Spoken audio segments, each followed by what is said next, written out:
معزز سامعین گرامی قدر، حضرت عائشہ کی سیرت کے حوالے سے نبی کریم ہی کی سیرت کے اندر حضرت عائشہ کی سیرت کے حوالے سے چند گزارشات کو آپ کے سامنے رکھ رہے تھے، اور حضرت عائشہ کا جو اجتہاد کا باب ہے اور فقاہت کا باب ہے ان میں سے بعض واقعات کو آپ کے سامنے رکھا تھا۔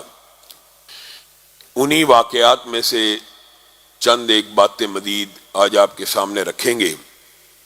حضرت عائشہ فضل کے اعتبار سے وہ ہیں کہ جنہوں نے جبریل امین کو انسانی حالت میں اپنی آنکھوں سے دیکھا ہے، اور حضرت عائشہ وہ ہیں کہ جن کے اوپر جبریل امین نے سلام کو بھیجا ہے، اور حضرت عائشہ وہ ہیں کہ نبی کریم صلی اللہ علیہ وسلم نے فرمایا یہ میری وہ بیوی ہے کہ جس کے بستر کے اوپر بھی میں لیٹا ہوں تو اللہ آسمان سے وحی کو نازل کر دیتا ہے۔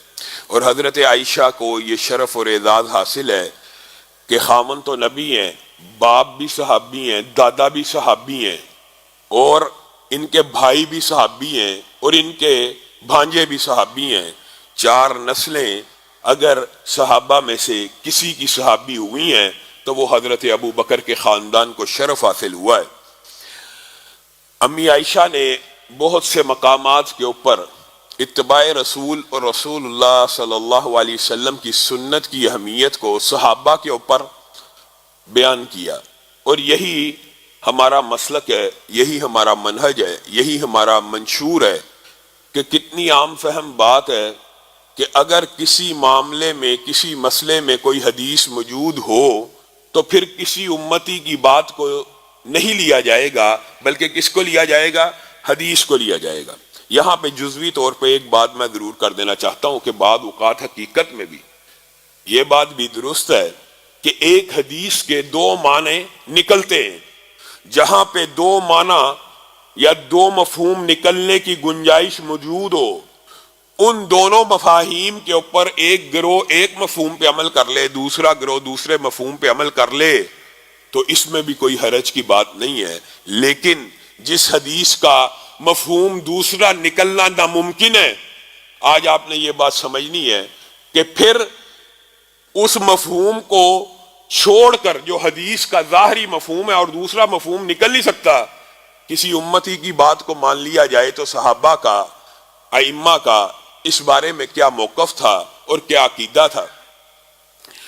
امی عائشہ نے سعد بن وقاص کے جنازے کے موقع کے اوپر اس خواہش کا اظہار کیا۔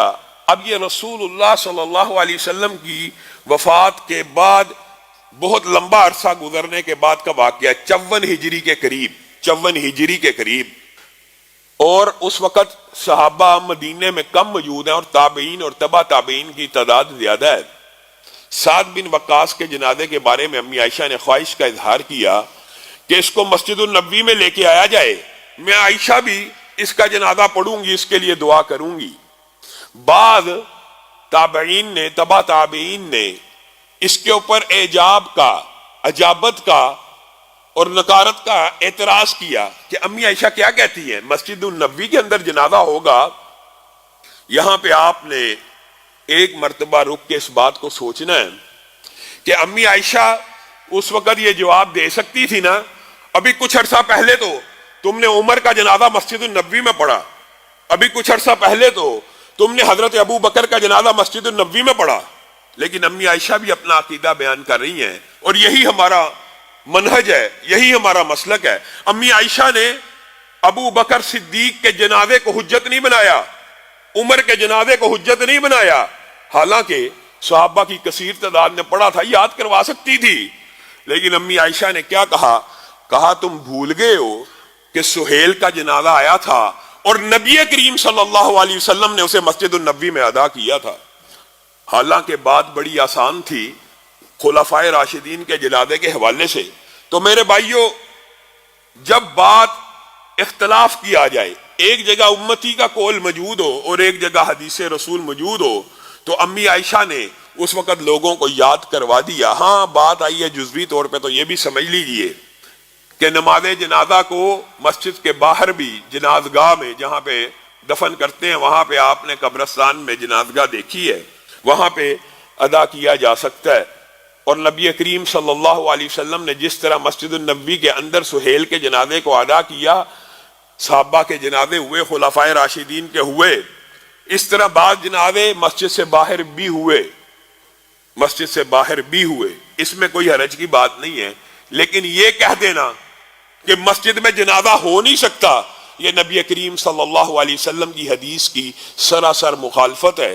اور اس کی دلیل یہ دی جاتی ہے جی ناسخ منسوخ، اگر ناسخ منسوخ کی کوئی بات ہوتی تو حضرت ابو بکر کا جنازہ مسجد النبوی میں نہ ہوتا، حضرت عمر کا جنازہ مسجد النبوی میں نہ ہوتا۔ پھر دوسری دلیل یہ دی جاتی ہے، معاذ اللہ ثم معاذ اللہ، کہ مسلمان میت نجس ہے جی، مسجد میں کیسے آئے گی؟ نہ مسلمان میت کا کوئی رشتہ ٹوٹتا ہے، نہ مسلمان میت نجس ہوتی ہے۔ رسول اللہ صلی اللہ علیہ وسلم نے فرمایا مومن زندہ ہو یا مردہ ہو نجس نہیں ہوتا۔ کتنی عام فہم بات ہے، اگر نجس ہو تو اس کو غسل کیسے دیا جائے گا، اس کو کفنایا کیسے جائے گا، اس کے ماتھے پہ بوسہ کیسے دیا جائے گا؟ رسول اللہ صلی اللہ علیہ وسلم کی حدیث سے اور صحابہ کے طرز عمل سے اور خلفائے راشدین کے طرز عمل سے میت کو بوسہ دینا ثابت ہے کہ نہیں؟ تو نجس کو بوسہ دینا ہے، نجس کو غسل دینا ہے، نجس کو کفن دینا ہے، تو یہ باتیں بھی معاشرے میں غلط العام ہے۔ اور ہمیں یہ چاہیے کہ معاشرے کو دوبارہ اس سمت اور اس ڈائریکشن کی طرف لے کے جایا جائے جو رسول اللہ صلی اللہ علیہ وسلم نے مسجد کی اہمیت اور حیثیت کو دیگر امتوں کے اوپر بھی اور دیگر معاشروں کے اوپر بھی ثابت کیا تھا۔ وہ کیا تھا کہ مسلمانوں کی پریزیڈنسی اور صدارتی محل بھی اگر ہوگا تو مسجد ہوگی، مسلمانوں کی عدالت بھی اگر ہوگی تو مسجد ہوگی، مسلمانوں کا کمیونٹی سینٹر بھی ہوگا تو مسجد ہوگی۔ دیکھیے کتنا دین آسان ہے۔ نکاح کی جگہ مسجد، کتنا کرایہ لگتا ہے؟ 1 روپیہ بھی نہیں، بلکہ علماء، فضلاء، مولوی حضرات، خطبہ آپ کے آگے پیچھے پھرتے ہیں، مسجد میں کوئی نکاح ہو ویلکم کرتے ہیں۔ دوسری طرف حالوں میں چلے جائیں، ناک بوم بھی چڑھائیں گے اور نخرے بھی کریں گے اور پھر آپ کی جیب میں سے 10-15 لاکھ بھی نکلوائیں گے۔ تو یہ تو اسلام کے سراسر خلاف باتیں ہیں۔ آپ کو مسجد کے ساتھ اسی طرح تعلق کو قائم کرنا ہے جو رسول اللہ صلی اللہ علیہ وسلم نے آپ کو اور مجھے نصیحت کی ہے۔ میرے بھائیوں، امی عائشہ کا یہ جو فرمان تھا، یہاں سے بہت سی باتیں نکلتی ہیں، لیکن چند ایک باتوں کو آپ کے سامنے رکھ کر دوبارہ امی عائشہ کے دیگر فقہی ابواب کی طرف بڑھیں گے۔ پہلی بات یہ ہے کہ آپ کا اور میرا جینا مرنا، آپ کا اور میرا اٹھنا بیٹھنا، آپ کا اور میرا زندگی کے تمام معمولات میں عمل کرنا کس بنیاد پہ ہونا چاہیے؟ حدیث رسول کی بنیاد کے اوپر ہونا چاہیے، وحی کی بنیاد کے اوپر ہونا چاہیے۔ وحی یا قرآن ہے، وحی یا حدیث ہے۔ وحی کی دو ہی قسمیں ہیں، ایک اللہ تعالیٰ نے اپنے الفاظ میں نازل کی اور ایک اللہ تعالیٰ نے رسول اللہ کے اوپر نازل کی، جس کو کھول کھول کر رسول اللہ صلی اللہ علیہ وسلم نے بیان کیا۔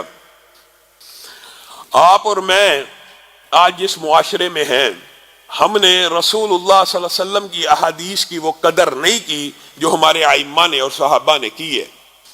امام احمد ابن حنبل ایک مرتبہ حدیث لکھ رہے ہیں اور ان کے بارے میں ان کے شاگردوں کا یہ قول ہے کہ امام احمد ابن حنبل جو بھی حدیث لکھا کرتے تھے، اس حدیث کو لکھ لینے کے بعد اگلی حدیث اس وقت تک نہیں تھے لکھتے جب تک اس حدیث کے اوپر عمل نہ ہو جاتا۔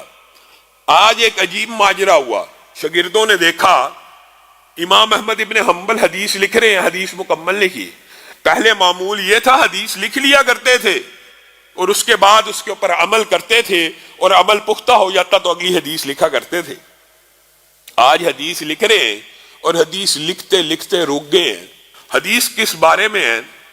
حدیث حجامے کی فضیلت کے حوالے سے۔ آپ کو پتہ ہے حجامہ جب نبی کریم صلی اللہ علیہ وسلم معراج کی رات آسمان پہ گئے تھے تو فرشتوں نے کہا تھا، فرشتوں نے اے رسول اللہ صلی اللہ علیہ وسلم اپنی امت کو حجامے کا کہیے گا، حجامے میں اتنی بیماریوں کا علاج ہے، حجامے کا آپ کو علم ہوگا، یہاں پہ بھی کیمپ لگا کرتا ہے حجامے کے حوالے سے۔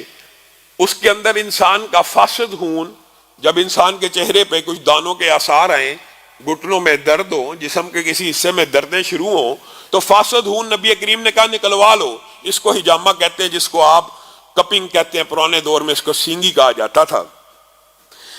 حضرت امام احمد ابن حنبل یہ حدیث لکھ رہے ہیں حجامے کی فضیلت کے بارے میں، درمیان میں چھوڑی اور کہا کسی حجام کو ڈھونڈ کے لاؤ۔